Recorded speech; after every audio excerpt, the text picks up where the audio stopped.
اسلام آباد جلسے میں قانون کی خلاف ورزی پر ایکشن، پولیس نے chairman P T I barrister Gohar سمیت متعدد رہنماؤں کو گرفتار کر لیا۔ سربراہ سنی اتحاد کونسل صاحبزادہ حامد رضا کو بھی حراست میں لے لیا۔ گرفتار رہنماؤں میں مولانا نسیم الرحمان، زین قریشی، وقاص اکرم، عامر ڈوگر، شیر افضل مروت، زبیر خان اور جمشید دستی شامل۔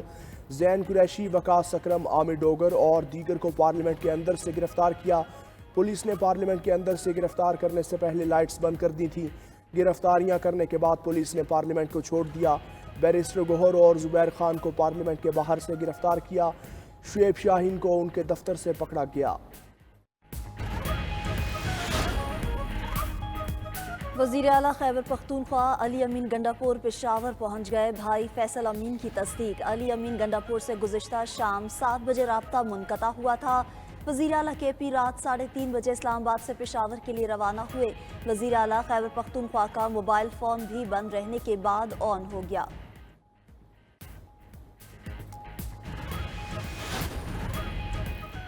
وزیر اعلیٰ خیبر پختونخوا علی امین گنڈاپور کے خلاف مقدمہ درج۔ ذرائع کے مطابق مقدمہ اسلام آباد کے تھانہ سنجانی میں درج کیا گیا۔ ضلع انتظامیہ کے ایک افسر کو حبس بے جا میں رکھنے کی دفعات شامل۔ جلسے کا وقت ختم ہونے کا نوٹس دینے والے افسر کو بٹھا لیا گیا تھا۔ دوسری جانب خیبر پختونخوا اسمبلی کا ہنگامی اجلاس طلب۔ اسپیکر بابر سلیم سواتی کی صدارت میں اجلاس دوپہر 3 بجے شروع ہوگا۔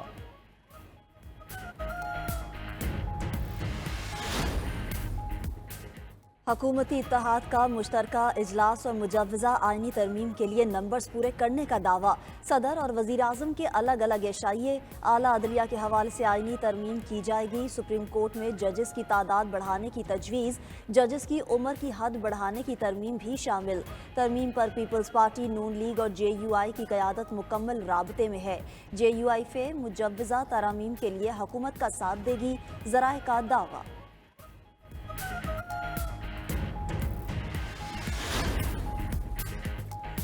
سیاست کی قربانی دے کر ملکی معیشت کو دیوالیہ ہونے سے بچایا۔ وزیر اعظم کا اتحادی جماعتوں کے اعزاز میں عشائیے سے خطاب۔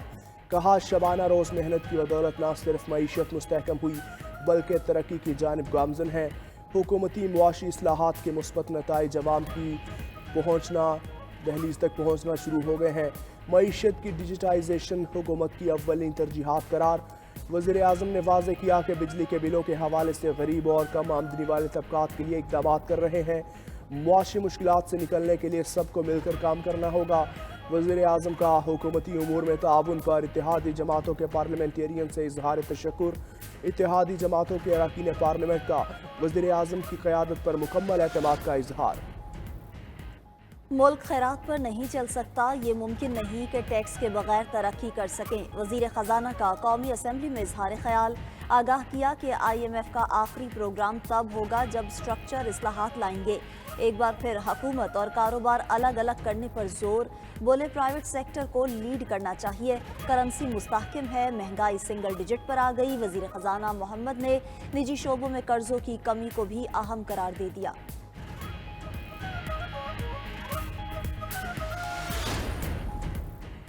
قومی اسمبلی کا اجلاس۔ ملکی معیشت پر وفاقی وزراء اور اپوزیشن لیڈر عمر ایوب نے نوک جھونک۔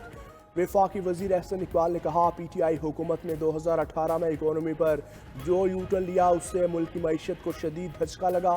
ان کی حکومت آنے کے اگلے سال ہی اقتصادی ترقی کی شرح 1% پر آ گئی۔ کنزمپشن بیسڈ گروتھ نے ملکی معیشت کا جنازہ نکال دیا۔ وفاقی وزیر منصوبہ بندی خالی بھاشن دے رہے ہیں۔ اپوزیشن لیڈر عمر ایوب کا جواب۔ بولے ان کو برا لگتا ہے اگر منصوبے صوبوں میں لگیں۔ اسد کیسر کا ایم این ایس کو دھمکیاں دینے کا دعویٰ۔ زبردستی قانون سازی میں حمایت کے لیے مجبور کیا جا رہا ہے، لالچ بھی دیا جا رہا ہے۔ پنجاب پر لشکر کشی کی ضرورت نہیں، ایک دن گزر گیا، 14 دن رہ گئے، 15 دن گزریں گے تو علی امین سے پوچھیں گے کہ پہنچ گئے اڈیالہ جیل۔ وزیر دفاع خواجہ آصف کا علی امین گنڈاپور کے خطاب پر رد عمل۔ بولے جو زبان وہ استعمال کر رہے ہیں، نارمل آدمی اس طرح کی بات نہیں کرتا۔ ان کی اپنی پارٹی انہیں چور اور ڈاکو کہہ رہی ہے۔ جو پارٹی یہ کہے کہ بانی نہیں تو پاکستان نہیں، ایسی جماعت کی کیا سوچ ہوگی؟ باور کرایا کہ پاکستان ہے تو ہم سب ہیں۔